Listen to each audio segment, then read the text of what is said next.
Hey guys, welcome to we diaries and this is we. ఈ mini vlog ఏంటంటే, యాక్చువల్గా నేను నా ఫ్రెండ్ కలిసి టియాలజీకి వెళ్ళామన్నమాట. ఎందుకంటారా, ఏసీ కోసం.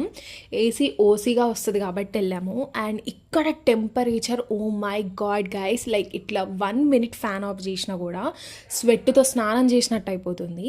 అండ్ మీ ఊర్లో ఎండలు ఎలా ఉన్నాయో ఖచ్చితంగా కమెంట్ చేయండి. సో వెళ్ళాక ఓసీగా ఫ్రీగా ఏసీ వస్తుంది, బట్ మేము బిల్ చేయాలి కదా అంతంతసేపు కూర్చోవాలంటే. So we were ordering like corn, KitKat, milkshake and momos etcetera. And అంతా తింటూ జోక్స్ క్రాక్ చేస్తూ అలా ఉండే అనమాట. Next we are talking about match. ఏం మ్యాచ్ ఈరోజు జరుగుతుంది అని మాట్లాడుతూ ఉన్నాను. And oh my god, I'm a very big fan of RCB guys. And మీలో ఎంతమంది ఐపీఎల్టీలో ఏ టీమ్కి సపోర్ట్ చేస్తున్నారో ఖచ్చితంగా కమెంట్ చేయండి. So hope you like this video. Do like, share and subscribe to we diaries. Bye guys.